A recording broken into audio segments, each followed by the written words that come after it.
Ya, menarik tadi karena Anda juga sudah menyebutkan salah satu pelanggaran hak asasi manusia yang juga menonjol adalah kebebasan beribadah ya. Iya. Ketika orang beribadah kemudian ada juga yang melarang atau bahkan merusak, menyerbu.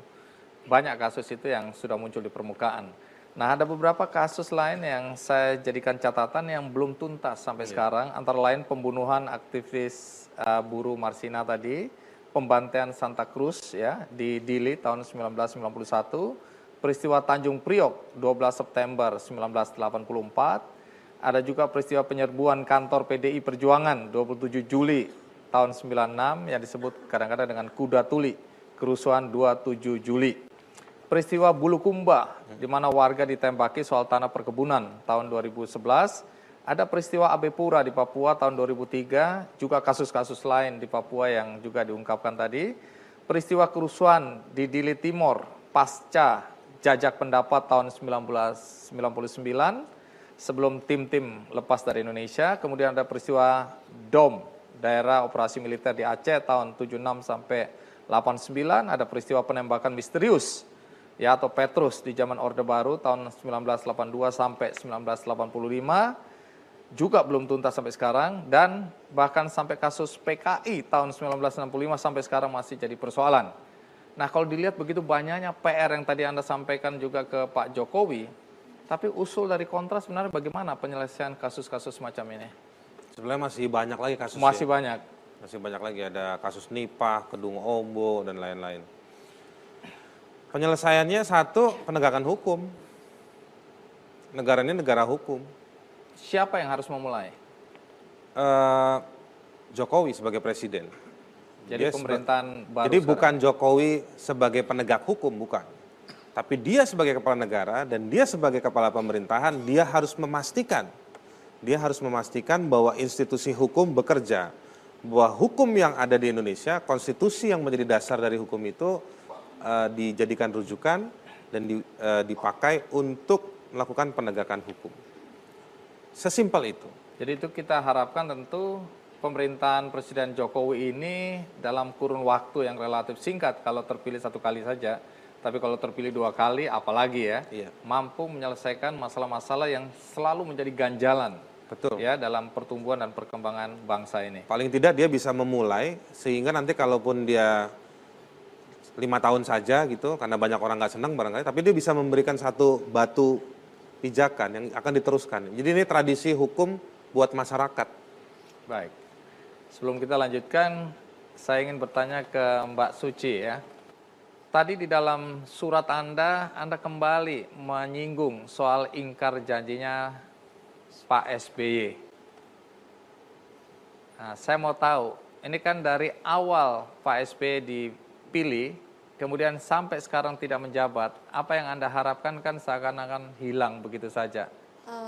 Ketika pertama kali bertemu dengan saya di Istana Presiden, dia memberikan janji akan menuntaskan kasusnya. Dan kemudian janji itu coba dibuat oleh dia untuk direalisasi dengan membentuk tim pencari fakta. 2 kali diperpanjang dan mengeluarkan rekomendasi bahwa keterlibatan Badan Intelijen Negara atas pembunuhan Munir. Dan ketika mengetahui beberapa orang yang penting di situ disebut, tapi ternyata tidak ditindaklanjuti, dan ketika kami menanyakan dan mendorong untuk proses keadilan itu dilanjutkan, itu kemudian dengan tadi seperti Haris yang bilang bahwa ini sudah bukan wilayah dia, bahwa itu sudah diberikan kepada para penegak hukum. Jadi saya melihatnya di sini bahwa ada ruang di mana dia harus menindaklanjuti, kemudian tiba-tiba dia lepas tangan. Dengan pemerintahan baru, Presiden Joko Widodo, apakah Anda punya harapan kasus Munir ini bisa tuntas? Setidaknya dari statement dia ya, kalau kita melihat bahwa di mana dia punya visi misi penegakan HAM, tentunya di situ juga soal-soal kasus pelanggaran HAM yang lalu pasti akan diselesaikan kalau memang dia konsisten. Baik, mudah-mudahan Pak Jokowi mendengar ya. Pada kesempatan ini juga ada Ibu Sumarsi ya, Ibunda Wawan, mahasiswa yang tewas tertembak pada peristiwa pergolakan waktu itu ya. Nah, Ibu Sumarsi, Anda juga bukan pertama kali hadir di acara ini. Beberapa kali sudah dan Anda juga mengungkapkan betapa harapan kasus penembakan Ananda Anda dan juga Ananda dari bapak-bapak dan ibu-ibu yang ada di sini sekarang ini bisa tuntas. Saya dulu ingat bahwa Pak SBY juga pernah berjanji pada Anda akan menuntaskan kasus ini. Persisnya seperti apa ya? Jadi pada tanggal 26 Maret tahun 2008 kami keluarga korban diterima oleh Presiden SBY. Dan ketika Bapak Presiden SBY menjawab pertanyaan kami keluarga korban, beliau mengatakan bahwa hukum harus ditegakkan. Kasus Trisakti Semanggi I dan Semanggi II diselesaikan melalui pengadilan HAM ad hoc. Yang kesalahannya besar hukumannya berat, yang kesalahannya ringan hukumannya ringan, yang tidak bersalah tidak akan dihukum. Itu diucapkan langsung di hadapan Anda? Ya. Pak SBY sekarang bukan presiden lagi. Apakah perjuangan ini antara lain aksi diam di depan istana dan berkirim surat akan tetap Anda dan teman-teman lakukan untuk Presiden Joko Widodo yang baru? Ya, kami akan tetap melakukan aksi diam Kamisan di depan Istana Presiden. Kami akan melawan impunitas dan aksi Kamisan selama Presiden Pak Joko Widodo ini aksi Kamis yang ke-337. Terima kasih, Bu Sumarsi. Nah, Bung Haris, terakhir.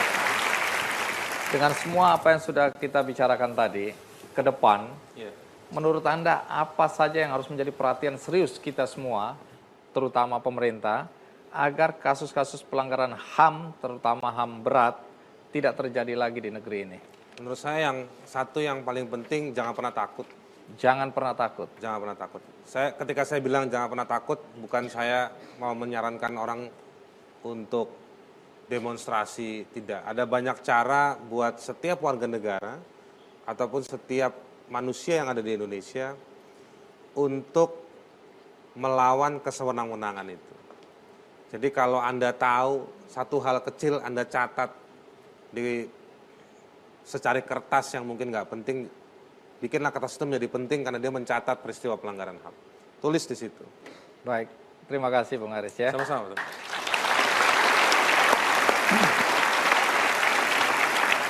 Dan sebagaimana biasa di akhir acara ini saya akan membagikan satu buku yang ada konteks dengan topik kali ini. Judulnya Stand Strong, pengalaman hidup seorang Nick Vujicic yang harus mengalami penindasan karena fisiknya yang tidak sempurna. Tetapi dia bilang, kamu bisa menghadapi segala bentuk penindasan. Dan ini saya akan bagikan untuk Anda semua.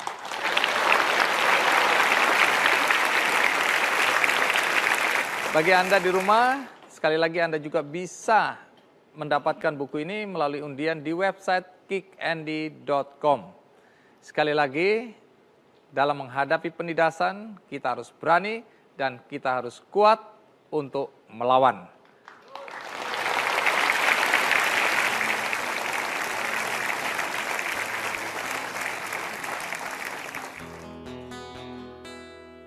Benarkah merdeka bukan berarti bebas?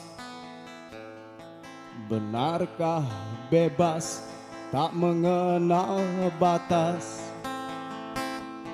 Jerit sesak menimbun suara,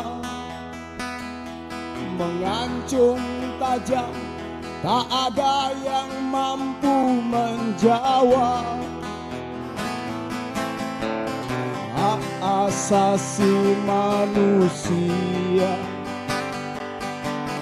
perancuan penguasa. Hak asasi manusia.